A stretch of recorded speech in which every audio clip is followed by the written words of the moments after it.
Donc merci à tous d'être ponctuels. Je vais, introduire le sujet. Donc aujourd'hui, c'est un webinaire métier, en partenariat avec Défi Alpha et Trouve ton talent.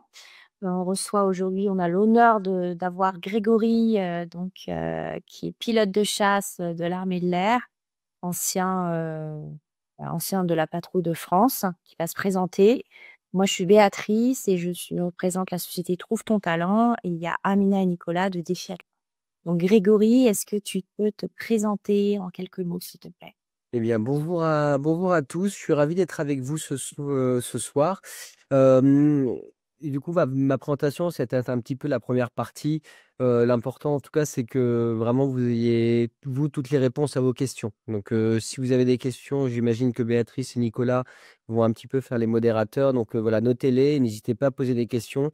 La seule question idiote, c'est celle que vous aurez encore à la fin, que vous n'aurez pas osé poser. Voilà, donc il faut vraiment les poser.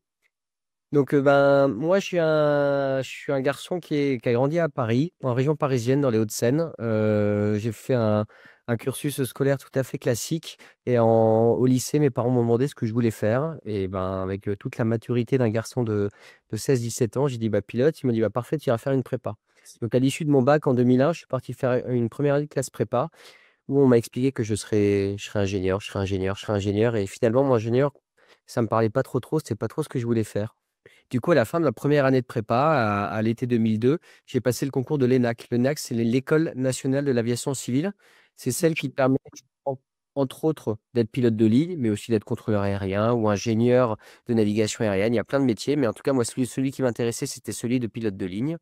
J'ai passé le concours de l'armée de l'air pour devenir pilote et un concours d'une école d'ingénieur qui prenait après une première année de prépa. Parce que mon papa m'avait dit, bah, maintenant que tu es dans ce cursus-là, finis ingénieur et si tu as envie de faire autre chose derrière, bah, tu feras autre chose.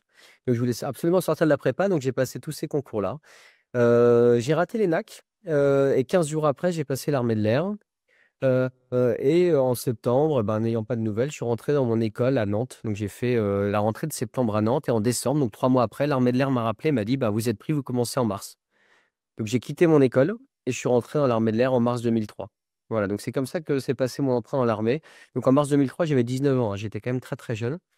Et ensuite, eh ben, quand vous rentrez dans l'armée, il faut savoir que vous êtes directement payé, vous signez un contrat d'engagement, donc vous êtes salarié, vous êtes payé, mais il commence par vous former. Donc on commence par une formation militaire, bien évidemment. La formation militaire, il vous apprend surtout à être. Pas forcément à tirer avec un fusil, à courir dans les bois, à jouer un peu à la guéguerre. Tout ça, c'est vraiment l'espèce de papier cadeau qu'il y a autour de la vraie chose qui est d'apprendre à être un militaire. Et apprendre à être un militaire, on pourra en parler un petit peu plus en profondeur tout à l'heure. Donc, il y a une formation militaire qui dure à peu près 2 mois et demi, 3 mois. Et ensuite, on enchaîne sur une formation théorique où là, on passe le brevet théorique du pilote de ligne. C'est comme le permis de conduire. Il y a une partie théorique, une partie pratique. Et ben là, ce permis théorique, il dure à peu près un an. Il y a 14 UV qui vont de la navigation aérienne à la mécanique du vol, etc., etc. Ensuite, on attaque une formation pratique sur des petits avions à hélice, puis ensuite des avions un petit peu plus gros qui nous amènent au brevet de pilote de chasse. Et ensuite, à la fin de ce brevet de pilote de chasse, il y a une petite phase de transition pour nous faire passer de je sais conduire un avion, mais ça ne sert pas à grand-chose, à on va faire de toi un quelqu'un d'opérationnel. Et donc ça, c'est le sens de l'école de transition opérationnelle que j'ai faite et qui m'a permis d'arriver, et bah, du coup, sur mon premier avion. Et cet avion-là, qui est un Mirage 2000, c'est la version N, donc c'est un Mirage 2000 N. Cet avion n'existe plus aujourd'hui et je pense que vous n'en avez jamais entendu parler, parce que c'était un vieil avion. Mais il était très très joli, je l'ai beaucoup aimé. Et il s'est arrêté en 2011 sur la base où je travaillais à Luxeuil. Et donc en fait, en 2011, le président de l'époque, qui s'appelait Nicolas Sarkozy, a décidé de réduire le format des armées, de me faire des armées beaucoup plus petites. Et donc du coup, il y a des petites unités, des structures qui ont fermé, dont mon escadron. Et donc du coup, en 2011, eh ben, mon avion s'est arrêté sur ma base. Et donc du coup, j'ai eu l'opportunité de passer sur Rafale. Et donc, du coup, de 2011 à 2016, j'ai pu faire 5 ans de Rafale, avec là une vie opérationnelle très, très riche, et on pourra en parler un petit peu tout à l'heure. Mais c'est vraiment quelque chose de vraiment fantastique. En tout cas, pour un jeune qui rêvait d'être pilote, c'était extraordinaire. En 2016, eh ben, il a été temps pour moi d'être muté, parce que ben, être militaire, c'est aussi fait de mutation. Et du coup, en 2016, eh ben, je suis parti pour 3 ans d'état-major à Paris, de 2016 à 2019. Ce que j'ai fait en état-major, alors quand on vient de l'avion, qu'on pilote tous les jours, se retrouver dans un bureau à faire des dossiers d'état-major, c'est pas forcément très drôle. Et bah, finalement, figurez-vous que je me suis vraiment épanoui dans ce job, parce que j'ai touché à des dossiers vraiment, très, très sympas, et finalement, bah, à chaque métier, on en fait un petit peu ce qu'on en veut, mais ça, on aura l'occasion à discuter. Et ensuite, ben, là, il était temps de faire un choix, savoir est-ce que j'allais tenter de faire ce que je voulais faire, mon rêve un petit peu ou pas. Et donc, je l'ai tenté en 2019 et j'ai intégré pendant 4 ans la patrouille de France, de 2019 à 2023. C'est une sélection un petit peu particulière, la patrouille de France. On pourra peut-être en reparler après. Mais voilà, donc c'est 4 ans là où on change encore de métier, hein. Je pilote des avions, mais c'est plus du tout le même métier. Mais c'est quelque chose de vraiment emballant et de vraiment dingue. Et en 2023, bah, c'est la fin de mon aventure à la Patrouille de France et bah, je suis reparti en état-major à Paris où je suis actuellement. Voilà. Donc là, cette frise, elle est à l'échelle, hein, 1 centimètre, ça fait une année. Donc vous vous rendez compte que finalement, ça passe très vite déjà et puis, bah, qu'entre le moment où je rentre dans l'armée et le moment où je suis aujourd'hui, bah, il y a pas, tant de temps que ça, en fait. Il y a pas tant d'items que ça. On a une Voilà. question de Christophe à l'oral. Va activer ton son, Christophe. Euh, Bonjour à tout le monde. Et est-ce que t'as fait les JO 2020? Est-ce que pardon, en 2020? J'ai pas entendu. En 2020, est-ce que t'as fait les JO Les ions? Ah, les Jeux Olympiques. Jeux olympiques en 2024? en 2020? En deux 2020. C'était pas en France. Oui. Ah, oui, en 2024, je veux dire. Ah oui, non, maintenant en 2024, ouais, moi j'ai fait partie du coup, moi je suis parti en 2023. Donc c'est l'équipe de 2024 qui a fait les Jeux Olympiques de 2024. Et par contre, qui faisait les 14 juillet. Par contre, exactement, j'ai fait tous les ans les 14 juillet. En fait, il faut imaginer, la patrouille de France, c'est une seule équipe, hein. Donc ça veut dire que chaque fois qu'en 2021, vous voyez la patrouille de France, c'est toujours les 9 mêmes pilotes. Il n'y a pas de rang, il n'y a pas de, il y a pas plusieurs équipes, une équipe A, une équipe B, il n'y a qu'une seule équipe. Et donc du coup, bah, là notamment, alors qu'est-ce qu'on a fait de vraiment marquant? Euh, il y a eu euh, les 80 ans de l'appel du général de Gaulle. On a fait donc plusieurs défilés avec les Red Arrows, qui sont la patrouille de France, mais de l'Angleterre, du Royaume-Uni. On est passé au-dessus de Paris plusieurs fois. Quand Charles III est venu visiter, donc le nouveau roi d'Angleterre, est venu à Paris en 2023, on est passé au-dessus. Voilà. Le début des Jeux Olympiques, pardon, de la Coupe du Monde de rugby, peut-être que vous avez vu ça. En septembre 2023, la patrouille de France, on est passé au-dessus du Stade de France pour l'ouverture des Jeux Olympiques, au-dessus de la place de la Concorde. Voilà, donc ça fait un petit peu partie de nos missions aussi. Et donc peut-être qu'à ce moment-là, tu as pu me voir. Mais effectivement, au JO 2024, je n'y étais plus. Ok, merci. Je t'en prie. On peut continuer, hein, c'est bon. Oui? Ok. Et donc, voilà, donc ça, c'est un petit peu ce que j'ai fait. Alors, ça, si vous vous dites c'est extraordinaire, etc., en fait, non, c'est pas une carrière extraordinaire, c'est une carrière d'un pilote de l'armée de l'air et de l'espace. Voilà. Euh, de tous mes copains qui sont rentrés dans ma promo en 2003 avec moi, on n'est pas tous à avoir fait ça, mais en tout cas, j'ai un de mes copains qui a quasiment fait la même carrière que moi. Il y en a d'autres qui sont partis faire instructeur en école, il y en a qui sont partis faire d'autres choses, mais on a tous une carrière de laquelle on est très très content. Donc voilà, mais c'est pour vous dire que c'est pas quelque chose d'exceptionnel, en tout cas pour l'armée de l'air et de l'espace. Maintenant, je voulais juste vous parler un tout petit peu de l'armée de l'air et de l'espace, parce que je ne sais pas si vous avez beaucoup l'occasion d'aller la côtoyer. Donc on va juste dire, bah, qui, qui sont les militaires de l'armée de l'air et de l'espace, euh, quelles sont les machines et pourquoi est-ce qu'ils sont là. Alors, l'armée de l'air et de l'espace, c'est à peu près 40 000 personnes. Voilà, à titre de comparaison, la marine nationale, c'est à peu près pareil, mais l'armée de terre, ils sont 3 fois plus, ils sont 120 000. Ah, donc l'armée de l'air et de l'espace, c'est 40 000 personnes. Et dedans, il y a 17% d'officiers. Donc les officiers, ce sont les plus gradés. Il y a 59% de sous-officiers. Donc c'est un peu chez nous les spécialistes, tous les mécaniciens, les contrôleurs, les gestionnaires d'équipe. Voilà, tous ces gens-là, ce sont les sous-officiers. 24% de militaires du rang. Eux, ce sont des gens qui font partie des équipes. C'est-à-dire que ben, un sous-officier qui va être responsable d'un atelier de mécanique, et ben, va avoir sous ses ordres des plus jeunes sous-officiers, des militaires de rang qui vont réparer les avions, par exemple. Notre armée, il y a 23% de femmes, donc c'est quand même quasiment 1 sur 4, 1 sur 5. et dedans, il n'y a que 7,8% de personnel navigant. Donc ça fait 8%, c'est-à-dire 1 sur 12 à peu près. Ça veut dire qu'il n'y en a pas tant que ça, mais par contre, il y a beaucoup de spécialités. Dans le personnel navigant, il y a le pilote, donc bien évidemment. Il y a aussi le navigateur. Le navigateur, c'est celui qui est assis à l'arrière de l'avion, dans un avion de chasse où il y a 2 places, comme dans Top Gun, par exemple. Voilà. La personne qui est assise à l'arrière, c'est un navigateur, le fils de Goose. Voilà. Il y a les pilotes de drone, il y a les mécaniciens navigants. Quand vous prenez un gros avion de transport militaire, celui qui s'occupe de tout le fret, de tout arrimer, de larguer les parachutistes, c'est un mécanicien, c'est un sous-officier, mais c'est un personnel navigant. Voilà, donc il y a plein de petites spécialités comme ça.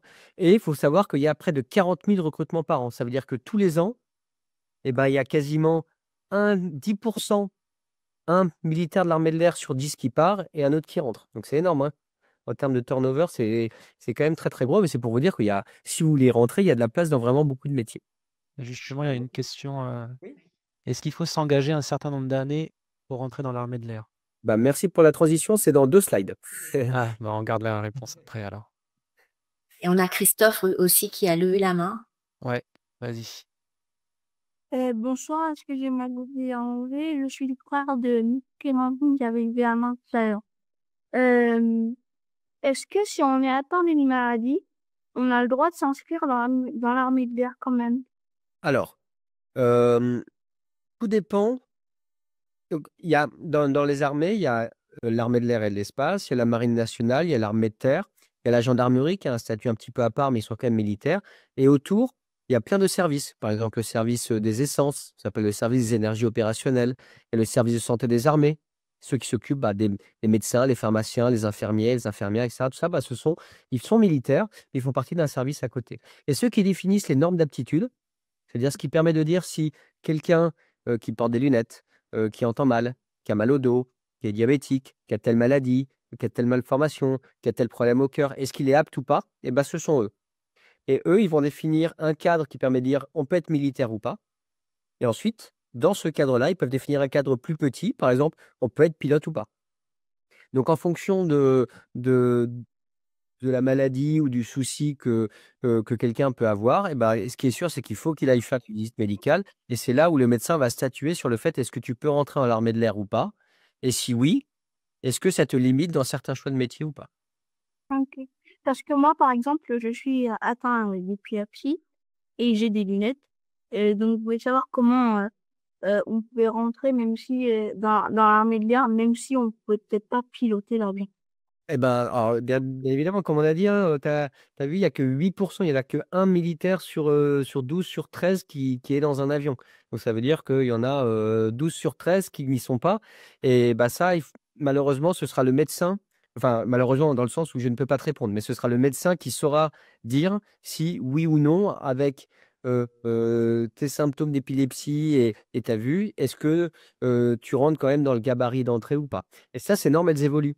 Ça veut dire que ce qui était vrai quand moi je suis rentré en 2003, c'était plus vrai en 2013 et c'est devenu encore différent en 2023 et ça va être encore différent en 2026 et encore en 2027 parce que les médecins font évoluer parce que la population française change.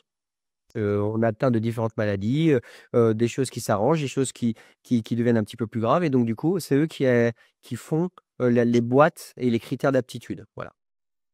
Parce que j'ai vu aussi dans un documentaire qu'il y avait des jeunes de 13-14 ans qui allaient dans l'armée de l'air. Oui, effectivement, il y a les escadrilles jeunesse. J'en ai pas parlé, c'est une très très bonne remarque. L'escadrille jeunesse, c'est quoi? C'est pour les jeunes comme vous qui souhaitaient découvrir un petit peu l'armée de l'air. Ça vous permet d'aller faire quelques petites demi-journées par mois. Donc, vous signez un petit contrat, vous avez votre combinaison de vol de l'armée de l'air, vous avez votre calot et vous allez visiter votre base aérienne. Vous allez, avec votre groupe d'escadrille jeunesse, sur un meeting, voir un exercice, voir ce genre de choses et tout. Et donc, voilà, donc c'est peut-être dans ce cadre-là. Ok. Parce que j'aimerais bien essayer peut-être. Oui, Ça m'intéresse. Ouais. J'ai mis le lien dans le chat. super. Merci, quoi. Ok, merci. Anaïs, vas-y, tu peux mettre ton micro. Bonjour, Bonjour, Anaïs. et s'il vous plaît, comment on fait pour aller faire ce stage ou je sais pas comment on l'appelle? D'escadrille jeunesse? Oui. Oui, et là, du coup, que Nicolas a mis, je pense, dans le chat, si j'ai bien compris. Du coup, ça va te donner probablement accès à un CIRFA, donc un centre d'instruction et de recrutement des forces armées, ou alors à une base aérienne. Et si tu appelles la base aérienne ou que tu envoies un mail, ils sauront te répondre. C'est des choses qui sont gérées localement par chaque base. Faut avoir 12 ans au moins, Voilà. minimum. J'en ai bientôt 12, mais merci. Voilà. Avec plaisir, Anaïs. On avait une autre question. Est-ce qu'un pilote de chasse peut se reconvertir en pilote de ligne? Ah, ben, je suis en plein dedans, donc j'espère que oui. Bon, non, il y a un petit focus sur vraiment pilote après, donc je propose qu'on en parle un petit peu après. On continue un petit peu sur l'armée de l'air. Ça marche, ça marche. Alors, l'armée de l'air, avec tous ces gens-là, voilà ce qu'ils utilisent. Donc, vous voyez il y a environ 600 machines, il y a 200 avions de chasse, 120 avions de transport, 75 hélicoptères, 200 avions écoles et 15 drones et 20 systèmes solaires. Le système solaire, c'est le système que vous voyez en bas à droite là. C'est le système qui permet de protéger des zones contre des attaques aériennes, d'avions ou de missiles, etc. Voilà. Et donc, vous voyez que ces 40 000 personnes, ils travaillent pour que c'est un peu plus de 600 systèmes fonctionnent. Par exemple, dans ces 40 000 personnes, il y en a qui s'occupent de réparer des radars ou des antennes radio. On ne les voit pas là-dedans, mais pour autant, pour que les avions de chasse, les avions de transport puissent communiquer avec les systèmes solaires, il faut des antennes radio. Pour que l'armée de l'air puisse surveiller le ciel, il faut des radars qui fonctionnent. Voilà, donc tous ces gens-là travaillent au profit d'un petit peu tout ça. Et il y a à peu près 45 entreprises en France, il y a à peu près 45 bases, pour vous donner un ordre d'idée à peu près. Et du coup, qu'est-ce qu'on peut y faire? Je vous ai détaillé quelques petits métiers de militaire du rang, sous-officier et d'officier. Ça va répondre à la question de combien de temps est-ce qu'on doit s'engager. Militaire du rang, ce sont les grades les moins élevés. Ça veut dire que vous rentrez entre 17 et 30 ans avec juste le brevet. Avec le brevet, vous pouvez rentrer déjà dans l'armée de l'air en signant un premier contrat. Vous pouvez rentrer en seconde dans un lycée technique qui est situé à Saintes, qui est très très bien, qui, je crois, si je ne dis pas de bêtises, a presque 100% de réussite au bac, et qui vont vous former pour devenir militaire du rang. Et pour ceux qui veulent et qui ont le bac, poursuivre derrière sur sous-officier, on en parle juste après. Et donc voilà, en dessous, vous avez quelques idées de métiers que vous pouvez faire: fusilier commando, maître chien, pompier, chauffeur poids lourd, opérateur informatique, auxiliaire de santé, etc., etc., etc. Donc en fait, il y a pas mal de possibilités déjà avec militaire du rang. Militaire du rang, donc ça rentre avec un brevet. Si vous avez le bac, vous pouvez directement rentrer en tant que sous-officier. Donc là, c'est un premier contrat de 9 ans. Je ne vais pas parler de la durée des contrats. C'est un premier contrat de 2 à 5 ans et c'est au niveau local. Ça veut dire qu'en tant que militaire du rang, si vous ne voulez pas être muté, vous ne serez pas muté. Donc c'est des contrats souvent locaux. Mais si vous voulez être muté, c'est possible. Les sous-officiers, c'est un premier contrat de 9 ans. Et à l'issue de ce premier contrat, vous pouvez éventuellement devenir de carrière. Donc, être plus longtemps. On y rentre avec un bac. Et là, du coup, comme je l'ai expliqué un petit peu tout à l'heure, vous êtes l'échelon intermédiaire des grades. Donc, ça veut dire que vous avez des métiers peut-être un petit peu plus techniques comme moniteur simulateur, mécanicien météorologiste, spécialité de renseignement, linguiste, spécialiste de l'image pour les photos satellites, technicien informatique, etc., moniteur de sport, commando, etc., etc. Et donc ça, au fur et à mesure où vous vieillissez, vous mûrissez, vous montez en grade et vous commencez à ensuite encadrer. Il y a des sous-officiers qui encadrent des équipes de 40 personnes, hein. Donc c'est quand même des gens qui ont quand même beaucoup de responsabilités. Et enfin, la catégorie qui ont les grades les plus élevés, ce sont les officiers. Donc on y rentre avec un bac +3 ou plus, à l'exception de pilote. On en parle juste après. Et là, il y a 2 manières de rentrer. C'est ou contractuel ou de carrière. Hein, je vous rappelle, les 2 premiers, vous rentrez forcément sur des contrats. Sous-officier, vous pouvez à un moment devenir de carrière. En tant qu'officier, vous pouvez rentrer de carrière directement. Pour rentrer de carrière, c'est l'école de l'air et de l'espace. C'est une école qui est accessible après une classe prépa. Donc, vous faites une maths sup, une maths spé. Et vous avez un concours d'école d'ingénieur et vous pouvez rentrer officier de carrière pour être ou officier pilote, ou officier mécanicien, ou officier, ce qu'on appelle basier, c'est-à-dire toutes les autres spécialités, comme par exemple commando, pompier, ressources humaines, mécanicien, enfin tout ce qui est informatique, tout ce qui est communication, etc., etc., etc. Ou alors vous rentrez contractuel avec un bac +3 ou un bac +5 pour faire à peu près les mêmes métiers. Voilà. Et une fois que vous êtes contractuel, de la même manière, si vous souhaitez passer de carrière, bah, par des concours internes, vous pouvez passer de carrière. Pour juste vous donner quand même une petite idée, le directeur des ressources humaines de l'armée de l'air et de l'espace qui est parti il y a 1 an, vous savez à quel niveau il est rentré? Il est rentré en seconde dans l'armée. Il a fait le lycée dans l'armée, il a eu son bac, il est devenu sous-officier, il a fait le concours interne, il est devenu officier et il est monté jusqu'à général 4 étoiles. Il y a des généraux 5 étoiles, il y en a 2, hein. Donc c'est pour vous dire que ce avec quoi vous rentrez, ensuite, il ne tient qu'à vous d'en faire quelque chose et si vous voulez monter ou si vous voulez rester. Il y en a qui préfèrent rester parce que, bah, par exemple, la spécialité de maître chien, elle n'est que en militaire du rang. Il y a quelqu'un qui est passionné par les chiens, qui veut faire maître chien, bah, il n'a pas envie de monter. Il y a des sous-officiers qui sont moniteurs, qui sont mécaniciens avion et qui ne veulent pas devenir officiers parce qu'ils veulent continuer à mettre les mains dans le moteur. Alors que si vous êtes officier mécanicien avion, officier mécanicien, bah, vous gérez plus les hangars. Vous êtes plus là en tant que manager. Voilà. Mais c'est pour vous dire qu'en gros, il y a une vraie progression qui est faisable et qu'elle ne dépend que de vous. Et puis que bah, tout le système est très égalitaire, hein. C'est un concours et bah, que le meilleur gagne. Voilà un petit peu. Donc j'ai fini pour la petite partie qui brosse un petit peu sur les métiers de l'armée. Est-ce que vous avez des questions Ouais, il y dessus? a une question, ouais. Est-ce que ça peut être compliqué d'être dans l'armée de l'air ou pas? Est-ce que c'est compliqué d'y rentrer ou d'y être? D'y être, d'y rentrer, enfin, voilà.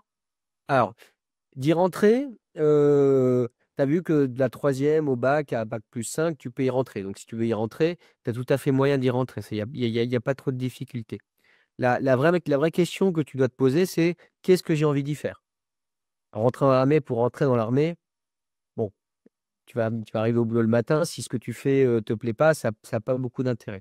Donc la question c'est, dans tout ça, c'est que des exemples, hein, il y en a beaucoup plus des métiers, mais dans tout ça, est-ce qu'il y a quelque chose qui toi te parle? Quelqu'un, qui parle déjà très bien, je sais pas, qui parle, très bien arabe ou indien ou pachtoun ou chinois ou et cetera et qui a envie de faire ce métier de linguiste, ah bah là, il a une motivation d'aller faire quelque chose. Voilà. Donc y rentrer, ça dépend que de toi, de tes envies et puis de ta motivation. Y être, il y a des choses qui sont, comme dans tous les métiers, des choses qui sont bien, des choses qui sont un petit peu plus dures. Moi, je vais te dire pour moi, mais ça c'est très personnel, hein, mais pour moi, ce que je trouve super, c'est qu'il y a que des gens qui sont rentrés, par choix. On a poussé personne dans le dos en disant: «Bah, maintenant tu fais militaire et tu rentres». Il y a que des gens qui sont par choix et vu qu'on commence tous par une formation militaire, c'est ce que je vous ai un petit peu expliqué au début, on nous a tous appris à vivre ensemble de la même manière. On a chacun nos personnalités, hein. Toi, ou moi, on est différents, on n'aime pas les mêmes choses et pour autant, et ben, quand on est ensemble au boulot et ben, on travaille de la même manière et on se parle avec un respect et des formes qu'on nous a apprises. Et si moi, je suis dans ton équipe et que tu me demandes de faire quelque chose et ben, je vais te le faire d'une certaine manière où j'aimerais que toi, tu me le fasses en retour. Parce qu'on connaît très souvent ceux avec qui on travaille et parfois, on les connaît pas. Quand, par exemple, on est sur une mission de guerre avec l'armée de terre, bah, quand j'ai à la radio l'officier de l'armée de terre, j'ai jamais vu de ma vie. Je le connais pas. Et pourtant, pendant 2 heures, on est ensemble sur une mission et il faut qu'on travaille de la même manière et il faut qu'on travaille bien. Donc ouais, donc ça, c'est ce qu'on t'apprend à la formation militaire. Et ensuite, si tu adhères à cet état d'esprit, ah bah, c'est génial, hein, parce que tout le monde a adhéré à cet état d'esprit et veut poursuivre là-dedans. Donc ça, c'est vraiment top. Les choses qui sont un petit peu plus compliquées, ça, tu verras un tout petit peu plus tard, mais ensuite, bah, avec les mutations, bah, peut-être que familialement, ça devient compliqué de bouger tous les 3, 4, 5 ans. Hein, tu te rappelles ma carrière, moi, tous les 4, 5 ans, j'ai déménagé quasiment. Donc ça, c'est un petit peu plus compliqué. Voilà, donc ça peut être ça. Il y en a qui peuvent être, au bout d'un moment, un petit peu bloqués parce que, bah, c'est une grosse structure, 40 000 personnes. Ça veut dire que c'est pas parce que au bout de 3, 4 ans, ton métier te plaît plus, tu veux changer.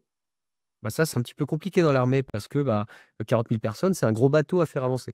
Voilà. Donc ces choses-là font que dans une toute petite entreprise, bah, tu peux, aller toucher un autre dossier, faire des choses là et ça, dans l'armée, tu peux pas le faire. Donc c'est ça qui est peut-être un petit peu plus compliqué, c'est que si au bout d'un moment, si tu te lasses vite des choses et ben, il faut être un petit peu patient et de pouvoir, commencer un nouveau métier ou avoir un nouveau challenge et cetera. Mais voilà, mais en tout cas, pour ma part, en tant que pilote d'avion, des challenges, j'en ai tous les jours et j'ai pas eu besoin d'aller en chercher ailleurs. Voilà. Parce que moi, pour l'instant, j'ai peur des chiens, mais parce que il y a eu un petit problème avec un chien, mais voilà, et qu'il m'a sauté dessus, mais ça, c'est pas grave. Euh, mais je pense que quand je vais grandir, ça va s'arranger, donc je vais peut-être essayer pour les chiens. Eh ben oui, mais est-ce que aujourd'hui, personne n'a appris à être maître chien? Personne n'a appris à être commando. Personne n'a appris à être linguiste. Personne n'a appris enfin, personne n'est né en sachant faire des métiers de l'image, etc. Donc en fait, l'armée, une fois qu'elle t'a formé militairement, elle va te former à ton métier. Mm. Que tu sois déjà un spécialiste des chiens ou que tu connaisses rien aux chiens. Elle va te former du tout début à la toute fin. Et c'est ça qui est fantastique, c'est que tu peux rentrer avec le bagage que tu as, on s'en fiche. Après, c'est que du travail. Et le travail, qu'est-ce qui va te permettre de travailler efficacement? C'est ta motivation. Plus tu es motivé, plus tu travailles. Et si tu travailles, il n'y a pas de secret, tu réussis. Et, je vois que sur votre veste, on dirait des médailles sur votre veste. Oui, ici, Oui. alors, c'est un petit peu pour ça que je me suis habillé comme ça. C'est pas pour vous montrer mes médailles parce qu'on s'en fout. C'est juste pour vous montrer que ma tenue, c'est la même que tous les autres militaires. Et qu'en fait, ce qui est écrit là, c'est ni plus ni moins que qui je suis. Ça veut dire que quand vous arrivez à un endroit où les gens ont un badge autour du cou avec écrit leur nom et leur rôle, en fait, nous, c'est écrit dessus. Ça veut dire que si un jour tu me croises ou je te croise et on ne se connaît pas, en fait, il y a écrit ici, ça veut dire que la petite étoile, ça veut dire que je suis de l'armée de l'air. Ça veut dire que je suis personnel navigant, la petite étoile. Ici, il y a mon brevet de pilote. Ça veut dire que je suis pilote. Si j'étais navigateur ou pilote de drone, j'aurais peut-être un autre brevet. Ça, c'est mon grade. Ça veut dire à quel niveau de l'échelle des grades je me situe. Alors ici, je peux avoir mon nom ou pas. Ça, c'est l'endroit où je travaille. Et ça, c'est les médailles. Les médailles, c'est ni plus ni moins que ce que j'ai fait. Quand tu rentres, tu n'as pas de médaille parce que tu n'as rien fait, tu vas de rentrer. Quand tu pars à la retraite, tu es allé faire des opérations extérieures, tu es allé faire des exercices, tu as peut-être fait des actions de feu, tu as peut-être fait des trucs. Et en fait, c'est juste ça. Il y a des médailles qui disent juste je suis allé faire une opération extérieure à tel endroit. Ça ne veut pas dire que j'ai mieux travaillé qu'un autre. Ça veut juste dire que j'y étais. Donc en fait, quelqu'un qui a beaucoup de médailles, c'est pas qu'il y a quelqu'un qui est plus fort que son copain. C'est juste quelqu'un qui a fait plus de choses. Ça veut dire qu'aujourd'hui, si vous regardez les médailles, 2 médailles de quelqu'un de 30 ans, un qui est responsable de ressources humaines sur une base et l'autre qui fait partie des forces spéciales, celui des forces spéciales, il a beaucoup plus de médailles. Mais juste parce qu'il a fait beaucoup plus de trucs.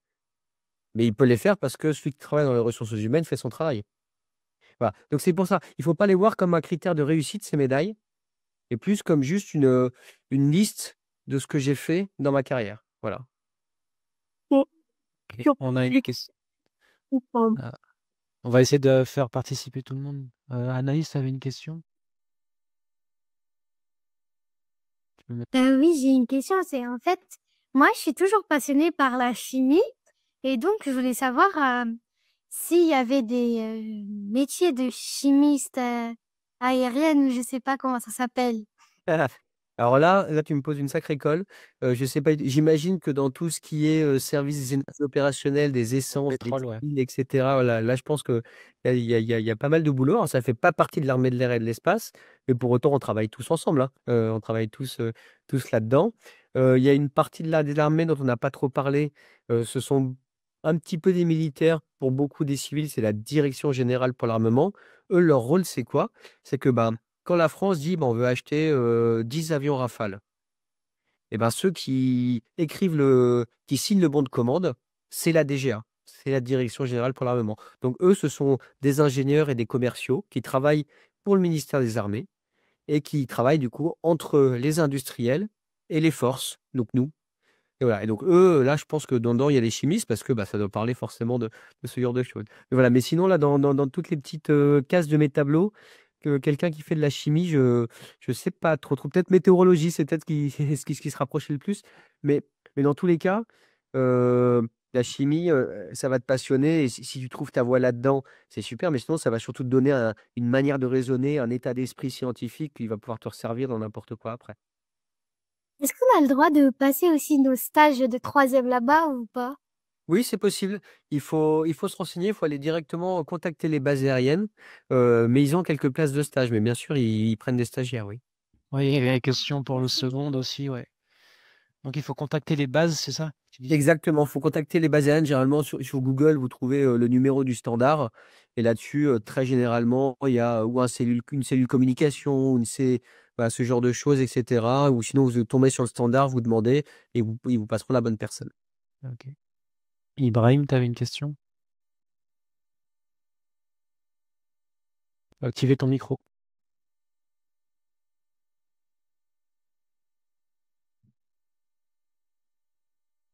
Ne t'entends pas, Ibrahim.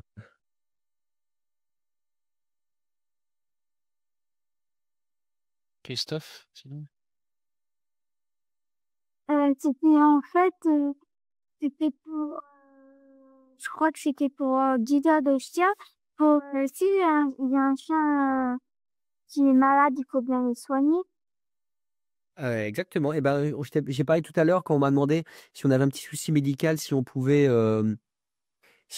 rentrer comme dans l'armée. Je t'avais dit qu'il y avait un service de santé des armées, avec dedans des médecins, des infirmiers, etc. Mais il y a aussi des pharmaciens, il y a aussi des vétérinaires, il y a aussi des dentistes, il y a aussi, voilà, donc il y a un petit peu toutes les spécialités, et dont des vétérinaires. Donc il y a des vétérinaires qui sont militaires. Oui, cool. Merci. Je t'en prie. On va continuer un petit peu, on Ouais. reprendra les questions après, ouais. Ok. Alors, et pour finir, je voulais faire un petit focus un petit peu sur le métier de pilote de chasse. Alors, pour rentrer, il y a deux voies. J'en ai un petit peu parlé tout à l'heure. Il y a la première, que vous entendrez parler peut-être de la voie royale, c'est celle-là, c'est l'école de l'air et de l'espace. Donc, c'est accessible après une prépa. Il y a quelques petites places sur titre, mais elles sont quand même assez rares. Ça vous donne à la fin un bac plus 5 et j'ai mis CDI, mais chez nous, on appelle ça, vous êtes officier de carrière. Ça veut dire qu'une fois que vous rentrez, et ben là, c'est parti, vous montez assez rapidement en grade. Et monter en grade veut dire monter en responsabilité aussi, forcément. Responsabilité, en nombre de personnes à manager, etc. etc. Cette école-là, elle dure 3 ans. Vous rentrez après une prépa, vous faites 3 ans d'école, ça fait 5 ans d'études, un master, donc c'est un diplôme d'ingénieur. Juste une question. Oui, Maintenant, les NAC, c'est forcément après les 2 ans de prépa, parce qu'à l'époque, quand moi j'étais en prépa, on pouvait la passer après la première année de prépa. Maintenant, c'est forcément après les 2 ans? il me semble que oui. Quand je suis passé également, ouais, c'était une seule année de prépa, mais il me semble que maintenant, il n'y a que pilote. Donc, rentrer en tant que pilote à l'ENAC, où c'est encore après une première année, il me semble que vous avez raison. Oui. Ça marche. Et l'autre voie d'entrée, qui est celle que j'ai faite, c'est élève officier du personnel navigant. C'est EOPN, vous l'entendrez souvent sous ce nom-là. Et c'est un concours niveau bac. J'ai pas dit bac, spécialité maths, option physique, sous dominance chimie. Hein. J'ai dit bac. Bac techno, bac pro. Alors, ça peut-être plus comme ça, mais ce que je veux dire, c'est que on vous demande un bac. Et là, avec ça, vous devenez officier sous contrat, donc c'est des CDD. Rassurez-vous, la formation coûte cher. Une fois que vous rentrez, les CDD, c'est vous qui les re-signez. Hein. Eux, ils vous mettent la feuille sous le nez. Eux, ils ont envie que vous les re-signiez. Donc, faut pas avoir peur de CDD. La différence, elle arrive un petit peu plus tard. Le premier contrat, c'est 10 ans. Et à la fin d'à peu près d'une vingtaine d'années de service, donc moi, je suis rentré en 2003, on est en 2025, je vais bientôt finir, j'aurai fait 22-23 ans de service, et ben, ils vous aident à la reconversion. Donc, effectivement, moi, ils m'aident, ils me payent mes qualifs civils pour que je puisse ensuite derrière aller postuler chez Air France. Mais parce que je vais faire pilote. Si je voulais faire autre chose, si je voulais monter ma boîte, je ne sais pas, de plomberie, etc., ils pourraient me payer une formation de plombier, par exemple. Voilà, il y a des aides à la reconversion qui ne sont pas que pour les pilotes, qui sont pour tous les militaires. Ça s'appelle Défense Mobilité et ils aident les militaires à se reconvertir. Ce concours est niveau bac, pourquoi? Parce que pour devenir pilote, c'est pas très compliqué, c'est que du travail. Et on considère qu'avec un baccalauréat, l'armée de l'air et de l'espace considère qu'avec un baccalauréat, vous savez réfléchir, vous savez raisonner, vous savez travailler en quantité suffisante pour atteindre le niveau demandé. Et la quantité de travail que vous allez fournir, j'en ai parlé un peu tout à l'heure, bah, c'est juste votre motivation. Et la somme de travail que vous allez fournir, bah, c'est la qualité de votre travail fois la quantité de votre travail. La qualité de votre travail, c'est ça, c'est votre bac. Et la quantité, c'est votre motivation. Voilà. Donc c'est pour ça, je vais juste faire un petit focus là-dessus. Si vous entendez des gens qui vous disent « faut être très bon en maths », non, on n'est plus dans 1970. Je vous rassure, le Rafale, il calcule bien plus vite que moi, hein. Voilà. Votre téléphone portable, il calcule plus vite que vous. Et ben, le Rafale, vous mettez tous vos téléphones portables en réseau, et ben, c'est même pas la puissance d'un calculateur du Rafale. Donc vraiment, vous n'avez pas besoin d'être très bon en maths. Il faut juste avoir un tout petit esprit scientifique pour comprendre la mécanique du vol. Et je ne vous ai pas fait de scientifique. Il n'y a rien qui. Du travail, ça vous permet de vous remonter au niveau, hein. Si vous êtes motivé, il n'y a aucun souci là-dessus. Donc, une fois que. J'ai une question, Grégory, au niveau du concours sur ce parcours que tu as fait, c'est quel pourcentage au niveau de l'accessibilité? Alors, c'est extrêmement variable. Moi, quand je suis rentré, c'était assez restreint. Puis ensuite, ça s'est ouvert. Le président Sarkozy a réduit le format des armées. Donc là, hop, ça s'est complètement contraint. Puis ensuite, ça s'est réouvert. Et là, en ce moment, c'est plutôt ouvert. Donc en fait, ça dépend vraiment. Et donc, il y a entre ce que les armées souhaitent recruter et puis bah, le nombre de candidats qui se présentent à l'entrée. Quand le marché du travail est ultra florissant, bah, il n'y a pas tant de fans que ça. Quand ça se contraint, il y en a un petit peu plus. Mais ceux qui viennent, les motivés, ceux qui veulent devenir pilote de chasse, ils sont là. C'est ceux qui disent ah bah tiens, ouais, pourquoi pas.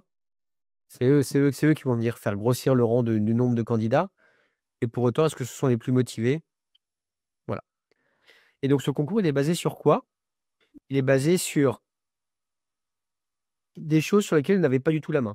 Votre aptitude médicale, on en a déjà un petit peu parlé. Ça, à part aller coller votre oreille ou mettre votre son au max dans votre casque pour vous bousiller vos oreilles, mais sinon, vous n'avez pas la main. Vos parents ont déjà fait le job.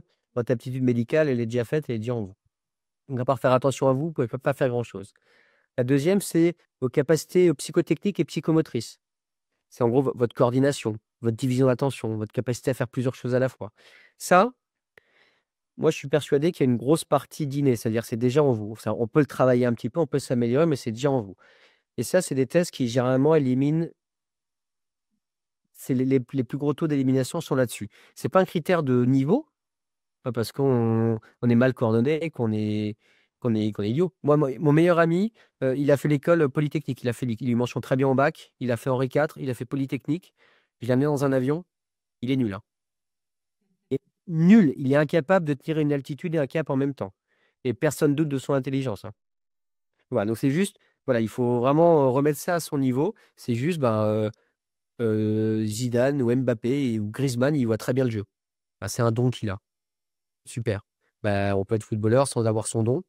Et on peut être très intelligent sans forcément réussir comme Griezmann le fait au foot. Voilà. Donc c'est vraiment comme ça que je le vois.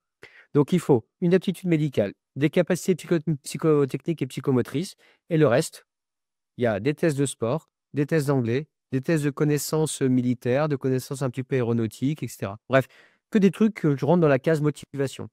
Les barèmes du sport, ils sont sur Internet, ils sont sur le site deveniraviateur.fr. En fait, si vous vous entraînez pas, c'est dur de dire que derrière que vous êtes motivé. L'anglais, bah, votre prochaine série Netflix, vous la regardez en VO non sous-titré. Au début, vous allez rien comprendre, comme tout le monde. Et au bout de 3 ans, vous allez comprendre, comme tout le monde. Voilà. Donc, ça se travaille. La culture aéronautique, la culture de l'armée de l'air, bah, si vous voulez devenir pilote de chasse, vous allez aller voir qu'il y a des Rafales, qu'il y a des A400M, qu'on fait tel type de mission, etc. Bah, donc, c'est que des petites choses là qui montrent juste que bah, quand vous passerez l'entretien, que bah, vous n'êtes pas là par hasard, que c'est vraiment un projet que vous avez. Et pour finir là-dessus, donc ce concours, il est ouvert de 18 à 27 ans, si je ne dis pas de bêtises. La réponse est sur deveniraviateur.fr.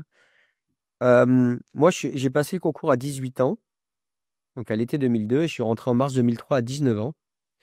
À l'époque, on avait encore une étape supplémentaire, on avait des tests en vol, qui maintenant n'existent plus, c'est pour ça que je vous en parle pas. Mais après les tests en vol, quand je suis parti pour débuter la formation militaire, ils nous avaient donné notre enveloppe de dossier en nous disant « Vous n'avez pas le droit de l'ouvrir ». Donc, on était toute notre promo dans le train, avec tous nos enveloppes en disant « Vous n'avez pas le droit de l'ouvrir, mais ça vous concerne. Qu'est-ce qu'on a fait à votre avis ?»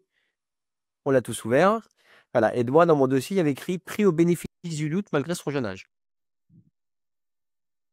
Et pour en avoir discuté avec les gens qui font la sélection aujourd'hui, ils se rendent compte qu'ils ont eu beaucoup de taux d'échec sur les premières parties, la militaire et théorique, parce que tout le monde rentre pour faire de l'avion. Hein. Courir avec un fusil et faire des pompes, personne ne rentre forcément pour ça. La partie théorique, je vous en parle pas, on est tous d'accord. Mais ils se sont rendus compte que ici, il y avait des gens qui arrêtaient d'eux-mêmes. Et donc là, du coup, tout ça on a la partie motivation, mais surtout maturité. Parce que pour pouvoir aller faire du Rafale, il faut faire de ça, en fait. C'est la première étape. Et c'est ça, du coup, qui est la raison pour laquelle maintenant, ils prennent plutôt facilement des gens de 22, 23 ans, c'est-à-dire des gens qui ont une première expérience, qui ont déjà fait un diplôme, etc., qui ont fait quelque chose et puis qui viennent en disant, non, ok, j'ai commencé à la fac, j'ai bossé, après le bac, j'ai arrêté, mais je suis allé bosser parce que les études ne me plaisaient pas. Et voilà, maintenant, je suis sûr, c'est ça que je veux faire. Parce que là, du coup, ils savent que à la 4e heure de marche dans la nuit sous la pluie, il va pas poser le sac en disant j'en ai marre, en fait, c'est pas ça que je veux faire.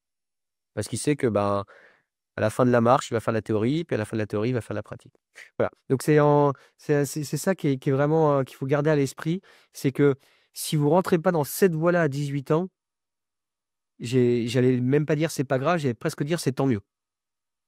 Vous n'êtes pas pressé. Le concours est jusqu'à 27 ans et 26 ans, et si vous le passez à 24, vous ferez le même rafale que celui qui est rentré à 18 ans. Pas de différence, vous ferez les mêmes missions, vous ferez les mêmes vols, et le métier de pilote de chasse, il ne va pas s'arrêter tout de suite. Donc il n'y a pas d'urgence. Voilà. Et sinon, la formation, elle est disponible sur Internet, sur le site Devenir Aviateur, mais c'est à peu près ce que je vous ai dit, il y a juste les bases qui changent. Il y a un cursus navigateur dont on peut parler un petit peu après. Mais voilà comment ça se passe. Et je finirai par ça. Les clés de la réussite. Les 3 premières, déjà un petit peu parlé. Faut travailler. Faut travailler. Piloter un Rafale, c'est ultra simple. Hein. On tire, ça monte, on pousse, ça descend, gauche-droite. Mais c'est pas ça mon métier. Mon métier, c'est de faire une mission avec un Rafale. Aller prendre une photo avec un Rafale. Aller prendre une photo de tel bâtiment. Donc pour ça, il faut que je sache comment fonctionne le pod de reconnaissance, comment préparer la mission, comment faire face aux ennemis, etc., etc. Mon métier, ça peut être de faire une périmètre de sécurité au-dessus de la bulle des JO. Ok, pour ça, quels sont les autres avions qui sont en l'air, tout ça, ça se prépare, etc. Donc c'est un vol de 2 heures en Rafale, c'est peut-être 5 heures de préparation au sol. Donc tout commence par du travail parce que juste monter dans l'avion, c'est pas ça. Je commence par apprendre comment fonctionne le Rafale, comment fonctionnent mes systèmes, comment fonctionnent mes armements, comment fonctionnent les armements de mes ennemis. Et ça, c'est du travail au sol. Hein. C'est des classeurs. Hein. Vous les apprenez. Il n'y a pas 40 solutions. C'est un peu plus ludique parce que vous le mettez en œuvre dans un avion directement après. Et voilà. Si vous travaillez, très probablement, vous allez gagner de la confiance en vous. Hein. Parce que vous savez que vous savez. Vous n'arrivez pas un peu en skateboard au contrôle en disant si ça ne tombe pas sur le sujet que j'ai bossé, je suis marron. Parce que vous savez, le principe de la guerre, c'est que vous ne savez pas ce qui va arriver. Et puis on parle de votre vie aussi. Donc vous avez envie d'être à peu près prêt quand vous y allez. Donc du coup, vous gagnez en confiance en vous. Et de toute façon, le métier de pilote, c'est un métier de prise de décision. Quand vous êtes à vélo, si vous ne savez pas où vous allez, vous arrêtez, vous sortez votre téléphone, vous regardez. Un avion, je ne peux pas m'arrêter. Et si j'ai un doute, je ne peux pas demander à mon ennemi de m'arrêter aussi. Donc je suis obligé de prendre des décisions. Et ça, c'est de la confiance en soi qui vous permet de prendre vos décisions. Et vos décisions, je vous rassure, elles sont tout le temps nulles. Hein. Même moi aujourd'hui, je prends des décisions complètement nulles. Et on va me le dire. Voilà, ça, c'est l'humilité. Mais vu que vous avez confiance en vous, vous allez accepter la critique. Voilà, donc ces deux-là, confiance en soi et humilité, je pense qu'ils vont un petit peu ensemble. Et ça, c'est pour moi les 2 conditions essentielles, des 2 qualités qu'il faut avoir pour pouvoir réussir dans un avion. Je rajoute travail, c'est juste pour ce que ça rentre, c'est la martothérapie. Intégration dans un groupe. Moi, j'ai fait du biplace toute ma vie. Le seul moment où j'ai fait de l'avion sans navigateur, c'est la patrouille de France. Et on n'était pas 2, on était 9. Et quand je parle de 9, je parle de réducteur. Hein, parce que dedans, je n'inclus pas les 40 mécanos, nos 10 de l'équipe com, nos chefs, les contrôleurs, ceux qui organisent les meetings, etc., etc. Donc en fait, quand je pars en vol que ce soit dans un Rafale, dans un avion de l'armée de l'air, quel qu'il soit, que la patrouille de France ou un autre, ben, le Rafale, c'est pas moi qui le répare. L'autorisation de décoller, c'est pas moi qui me la donne. Et la situation tactique, c'est pas moi, c'est l'officier renseignement aidé par ses sous-officiers qui va me la donner. Donc en fait, moi tout seul, je tire des manettes et je pousse des boutons, hein. Mais voilà. Mais du coup, c'est vraiment un travail de groupe. Et donc, il faut savoir s'intégrer dans un groupe. Mais vu que vous avez travaillé, que vous savez prendre des décisions et que vous savez entendre quand on vous dit que ça, c'est pas forcément la bonne décision, finalement, ça se passe bien. Et ça vous permet de pouvoir remettre une petite couche de travail pour que ça marche bien. Voilà. Voilà, un petit peu la manière dont ça fonctionne chez nous. Il y avait Ibrahim qui avait un problème de micro. Peut-être Ibrahim, si tu avais une question à poser à Grégory. Oui, bonjour. Je voulais juste vous poser une question. Je suis actuellement en seconde et à ma fin de l'année, j'ai un stage à faire. Je suis passionnée d'aéronautique et je voulais faire dans le milieu de l'aéronautique. Et je voulais savoir si ce serait possible de faire un stage soit avec vous, soit dans le milieu de l'armée de l'air, ou soit avec un pilote. Alors, avec moi, c'est un petit peu compliqué parce que je travaille actuellement dans un endroit qui est très, très classifié. Donc les formalités pour avoir accès sont très, très longues, hein. On parle de mois, voire d'années pour pouvoir avoir toutes les enfin, toutes les enquêtes de sécurité, etc. Donc, je pense qu'on n'aurait pas le temps de faire tout ça. Mais en revanche, sur toutes les bases, tu peux tout à fait envoyer une demande, notamment sur les bases où il y a des avions qui t'intéressent, de chasse, de transport, d'hélicoptères, voire de drones, et cetera. Et de faire cette demande pour aller travailler au contact de telle unité ou de telle personne. Voilà. Et oui, mais carrément. Et même au-delà de ça, je pense que ça vaut vraiment le coup d'y aller un petit peu au culot et de demander si, pendant les vacances, c'est possible de faire une visite, et cetera. Chaque base est un petit peu gérée, c'est un petit peu un petit village gaulois, hein, une base, hein. Il y a la règle de Jules César de Rome qui s'applique au-dessus, mais chaque petit village gaulois est un peu indépendant. Et donc, il y a des bases qui vont accepter les visites ou le stage à telle période, et d'autres pour qui ça va être un petit peu plus compliqué parce qu'ils ont un gros exercice, par exemple. Voilà. Donc ça, il faut essayer. Il faut écrire et appeler et croiser les doigts. Voilà. Très bien, merci. Je voulais juste vous demander, vous avez des conseils ou des contacts à me donner ou pas? Les contacts que je vais te donner, c'est ceux que tu vas trouver sur Google. C'est le numéro de la base. Oui, oui, Parce que tout dépend dans quel coin de France tu es et de ce que tu as vraiment envie de faire. Voilà. et des conseils, vous en auriez ou pas? Tu es le seul maître de ta vie. Et celui qui va te dire oh là là, mais laisse tomber, mec, c'est trop compliqué. Ouais, bah, s'il n'a pas envie de le faire, il ne le fait pas. Mais euh, moi, j'ai tenté le concours de pilote. J'étais parti dans mon école d'ingénieur, hein. Dans ma tête, je voulais être pilote de chasse, mais comme mon rêve d'être astronaute, footballeur, danseuse étoile, mais c'était ou vétérinaire ou que sais-je, mais c'est un truc que j'aurais jamais. Et j'ai passé le concours pour pas me dire à 30 ans, putain, t'es trop con, t'aurais pu essayer. Bon, bah, je suis rentré. Mais je suis rentré quand je vous parlais de motivation, de préparation avec les éléments de l'armée de l'air. J'aurais honte de vous montrer la prestation que j'ai rendue quand je suis passé aux sélections, hein. J'étais mais aux fraises, hein, mais vraiment aux fraises, hein. Et quand je suis rentré en l'armée ensuite, bah, quand j'ai tenté la patrouille de France, c'est pour pas me dire à 40 ans, t'es trop con, t'aurais pu essayer. Il y a quelques années, il y a 2-3 ans, ils ont ouvert le concours pour être astronaute, là où Sophie Adno, la pilote d'hélico de l'armée de l'air, a été prise. Bon, pour ce concours, il fallait être bac+5 ou pilote d'essai. Bon, je ne remonte pas mon cursus, je suis ni bac+5 ni pilote d'essai, mais bon, je fais un peu comme tout le monde, hein. J'ai travaillé efficacement mon CV, j'ai envoyé la meilleure lettre de motivation en anglais de ma vie, j'ai envoyé le meilleur dossier. Je savais que je ne serais pas pris, mais j'ai pas été pris, évidemment, mais le jour où Thomas Pesquet ira sur la Lune, je me dirais pas, si ça se trouve, je peux être à sa place. Parce que quand il a fallu envoyer le dossier, j'ai envoyé le meilleur dossier que je pouvais faire. Il fallait juste que, ne pas quitter ma prépa, faire un peu moins d'ordi, un peu moins de foot, un peu plus de maths, si je voulais un jour pouvoir, à 50 ans, aller dans l'espace. Et ça, c'est des choix que j'ai fait il y a 20 ans et c'est la vie. Mais aujourd'hui, en tout cas, à 38 ans, quand j'ai tenté, il y a quelques années, pour être astronaute, bah, je ne pouvais pas envoyer un meilleur dossier à l'instant T. Mon objectif, c'était quoi? C'était pas d'y rentrer parce que je savais que j'avais pas les compétences et probablement pas les qualités quand je vois les personnes qui ont été prises. Bah, Sophie Adno, c'est quelqu'un d'extraordinaire, hein. Enfin, j'ai eu l'occasion de discuter 1 heure et demie avec elle avant qu'elle soit prise, quand elle avait échoué, quand Thomas Pesquet est rentré. Je vous rendez pas. Il faut parler russe? Ok, bah, elle a appris le russe. Il faut être docteur? Ok, bah, elle a passé une thèse et un doctorat. Enfin, c'est une machine, hein. C'est une machine. Et voilà. Donc, j'ai clairement pas le niveau, mais je vais en tout cas pas regretter de ne pas avoir essayé. Voilà. Donc, c'est vraiment le seul conseil que je peux te donner, c'est dans tes mains. C'est dans tes mains et entraîne-toi au mieux. Et si ça marche, ça marche. Si ça marche pas, bah, c'est le destin. Et toutes les trucs moyens qui me sont arrivés dans ma carrière, les trucs moyens, par exemple, le premier truc moyen qui m'est arrivé, c'est ça, hein. C'est pas du tout l'avion que je voulais faire, hein. C'est un vieil avion, la mission était pas très intéressante, etc. Mais s'il n'y avait pas fait de cet avion-là, peut-être que le président Sarkozy aurait pas fermé mon unité, que je serais pas parti sur Rafale. Et le poste que j'ai fait ici en état-major, je l'ai eu, il était super, parce que à cette époque-là, j'étais le seul qui avait fait du Rafale qui était présent à l'état-major.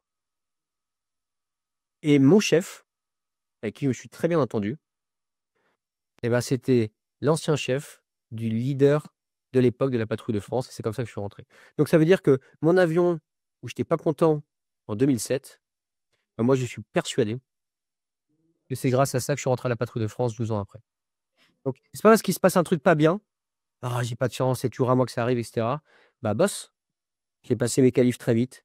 Rafale, bah, j'ai travaillé. J'aurais pu rester sur un autre type de Mirage 2000 et pas me remettre en question. J'ai changé d'avion, changé de mission, réappris un nouvel avion, etc. Voilà. Là, état-major, je te raconte pas le changement, la remise en question. En fait, voilà, c'est donne-toi les moyens. Et quelqu'un qui va te dire c'est trop compliqué, bah ok, bah je vais essayer, puis on verra bien. Voilà. C'est le gros conseil que je peux te donner. Bah, très bien, merci beaucoup. Bah, je vous souhaite aussi une bonne continuation dans le métier de pilote de ligne, comme vous l'avez précisé avant. Ouais. Merci Aurime, c'est gentil. On a d'autres questions à l'écrit, on va essayer de les rattraper. Est-ce qu'on peut faire son service national avec l'armée de l'air? Bien sûr, il y avait un SNU, il est temps avec nos gouvernements et nos budgets, je ne sais pas trop où ça en est, toutes ces affaires. Mais oui, il y a des moyens de faire des services volontaires, de s'intégrer, il y a moyen de faire de la réserve, si vous voulez commencer à mettre un pied dans l'armée.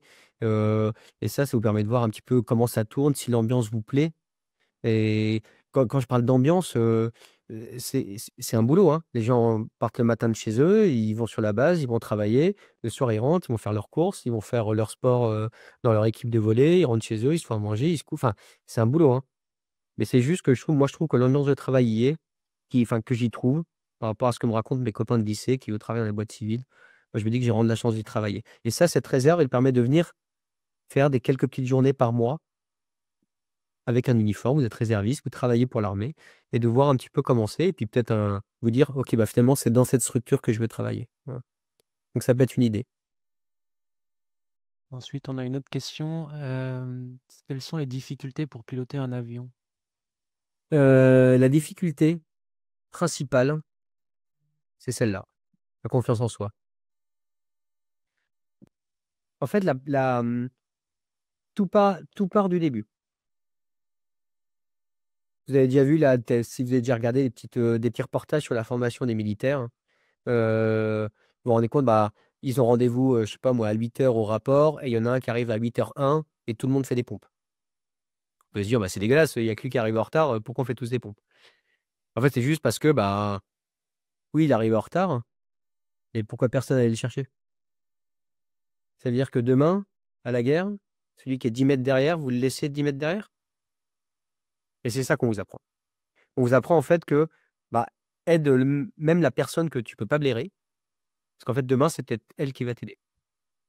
Du coup, on arrive dans le cursus école et ben, moi, je suis nul en mécanique du vol, toi, tu es bon en météo et ben, en fait, on va s'aider. Parce qu'après, le concours, il est là, hein. Une fois que vous êtes rentré dans cette structure, il n'y a plus de concours, hein, c'est une formation. Donc, si vous êtes tous bons, si vous êtes tous au niveau, vous allez tous sortir. Une fois l'armée de l'air a commencé à vous payer et vous former, c'est pas pour vous sélectionner derrière, c'est pour vous former. Et donc, du coup, après, ben, on s'entraide. On s'entraide, on s'entraide, on s'entraide et on arrive en vol. Et là, bah, dans l'avion, bah, la taille des avions fait qu'on est assis tout seul dedans quand même, hein, avec un instructeur.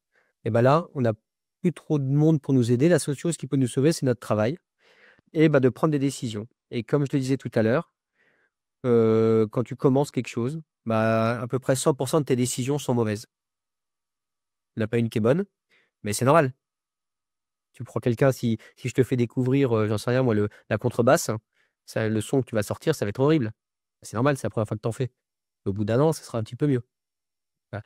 C'est exactement pareil dans un avion. Au début, c'est nul. Et au fur et à mesure, ça vient. Et de dire qu'au début, on va dire, ça c'est nul, ça c'est pas bien, ça c'est pas bien, ça c'est pas bien.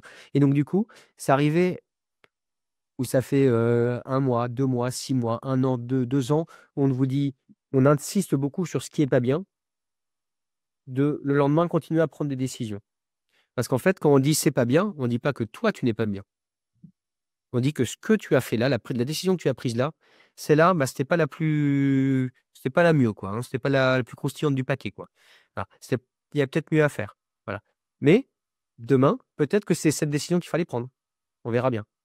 Et continuer à prendre des décisions. Voilà. Ce qui est bien, on va en parler rapidement pour juste que tu le gardes. Mais on va surtout travailler sur ce qui est pas bien, parce que le but, c'est que tu progresses. Parce que la finalité, c'est quoi? C'est que dans 3 ans, je t'emmène avec moi à la guerre. La finalité, elle est là.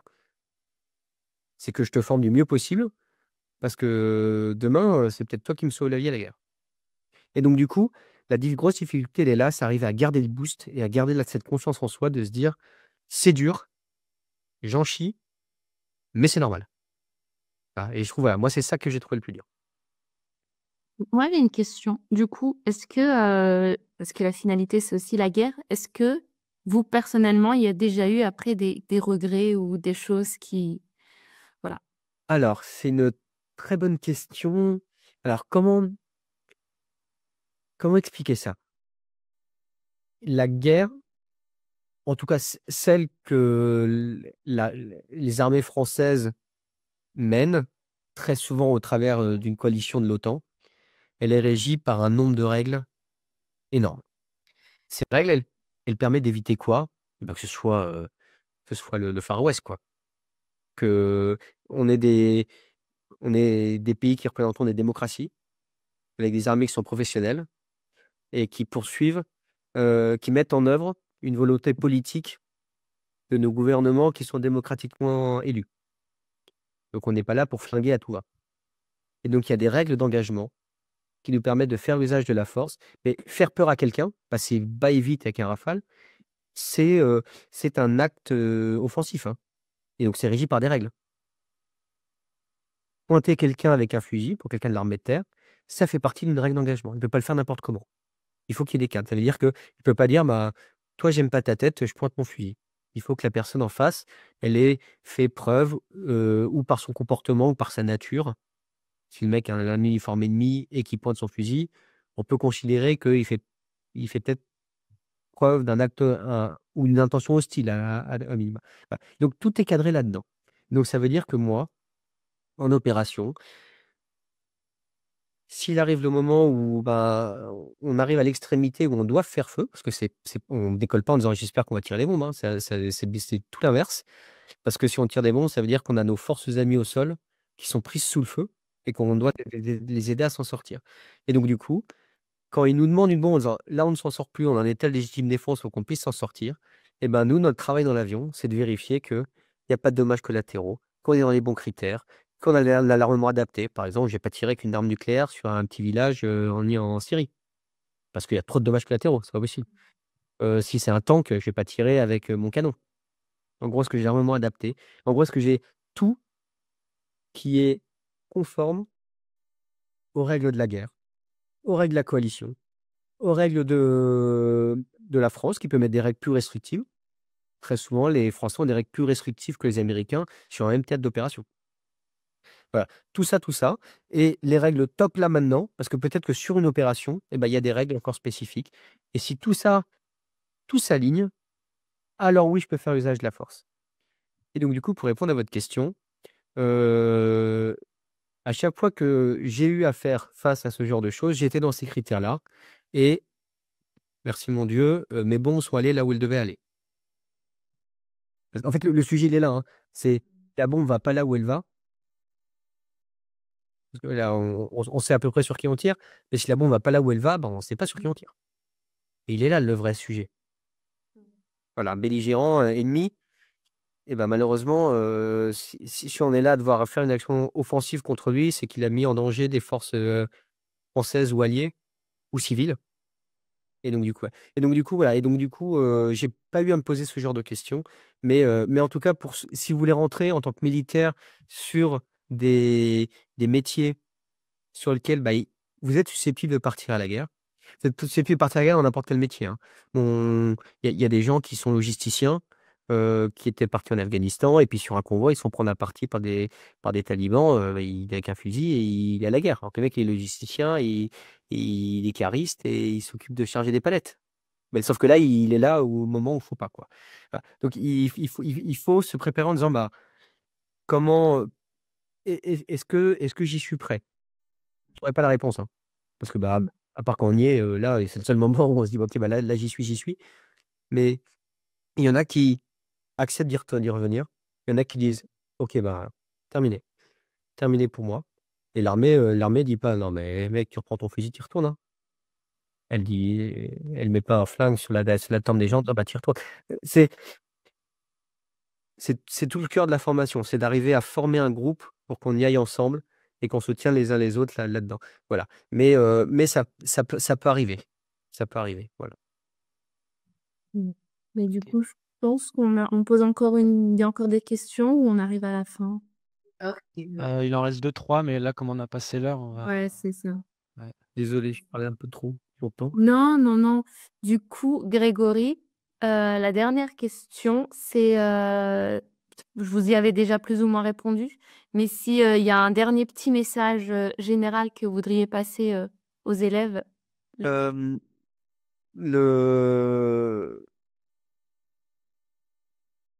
il y en a 2. Le 1er, et on en parle beaucoup en ce moment-là. Il y a si vous tapez sur Google, c'est une vidéo de recrutement de l'US Air Force, du général Brown. Et en gros, je vous la résume, hein. Alors c'est très à l'américaine, hein. Il est assis dans son hangar avec les portes ouvertes, un peu d'humidité, etc. Mais peut-être je vous mettrai peut-être le lien, si je crois que j'ai encore le lien, etc. Et en gros, il dit, quand je monte dans mon avion, je mets mon casque, je mets mon masque, je mets ma visière, et que je sois black, que je sois hispano, que je sois une femme, que je sois noir, etc. En fait, non, je suis juste un aviateur américain, et je suis là pour ça se dit en anglais, je vais pas vous le dire en français, mais en gros, je suis là pour faire mon job. En gros, il le dit comme ça. Et voilà, donc c'est juste ça, c'est de dire, là, si vous regardez les avions là qui sont en fond d'écran là, la petite personne là, vous savez si c'est un garçon ou une fille? Est-ce que vous savez sa couleur de peau ou sa religion? Non, voilà. Bon, quand vous avez quelqu'un au téléphone, vous savez pas non plus. Ou à la radio, vous savez pas non plus. Et ça, ça marche dans l'armée. Je vais pas vous dire qu'il y a pas de racisme, qu'il y a pas de sexisme. Bien sûr qu'il y en a, comme dans toute la société. Mais on est tous habillés pareil, on est tous payés pareil, hein. Et la ration de survie qui est pas bonne, c'est la même pour tout le monde, hein. Voilà. Et on est un groupe. On est un groupe parce que c'est comme ça, c'est la vie. Et donc cette ambiance de travail, vraiment, elle est vraiment très, très positive, même si, comme je l'ai dit, il y a des débordements, mais comme dans n'importe quel groupe sociétal. Voilà. La deuxième chose, c'est croyez en vous. Croyez en vous. Le bac de Sarcelles, le bac de Tahiti, le bac du Pays Basque, le bac de Nice et le bac de Henri IV, c'est le même bac, hein. Donc ça, c'est le même pour tout le monde, hein. Donc quelqu'un qui a fait Henri IV n'a pas plus de chances d'être pilote de chasse que quelqu'un qui vient du fin fond du 93, hein. A priori, s'ils ont le même bac, il n'y a pas de sujet. Et le bac, c'est du travail. Faire des maths, c'est chiant. Faut faire du français, c'est chiant. Mais voilà, il faut bosser. Et de toute façon, après, comme je l'ai mis ici, voilà, travailler, travailler, travailler et garder le boost. Voilà, garder le boost, et vous arrêtez pas au premier échec parce que vous en aurez toute votre vie. Non, mais top. Merci beaucoup. Merci beaucoup. En tout cas, merci beaucoup, Grégory. Pour moi, même personnellement, j'ai trouvé votre intervention très, très inspirante. Donc, Merci. vraiment, merci beaucoup. Merci beaucoup. Et attendez, peut-être que. Est-ce que je l'ai. Alors, attendez, j'arrête le partage. Je sais pas comment. Hop. Est-ce que. Je vais voir si j'arrive à trouver le. Ouais, je vais là. Hop. Je sais pas si tu peux avoir accès à discuter. J'ai mis le lien de la vidéo déjà. J'ai retrouvé un. Ah, dément. Voilà. Bon, c'est très ricain dans le texte, mais je trouve que ces petites 30 secondes, elles expliquent vraiment ce qui se passe dans un escadron de chasse, quoi. Si vous voulez travailler votre anglais, allez regarder la vidéo. Exactement. Voilà. Non, mais du Bien. coup, on va s'arrêter là, je pense, pour la... Ouais, désolé pour les dernières questions qui restent, mais là, on a dépassé le temps. Voilà. C'est pas grave, on Oui. faire un mail éventuellement si vous voulez. Et puis voilà, merci Béatrice encore, merci Grégory, merci aux élèves d'être ici. Ouais. Et puis voilà. Bonne soirée à tous et puis bon week-end. C'est Emilia, merci Béatrice. Merci. Merci Nicolas, au revoir. Merci. Au revoir, merci. Merci beaucoup. Merci beaucoup.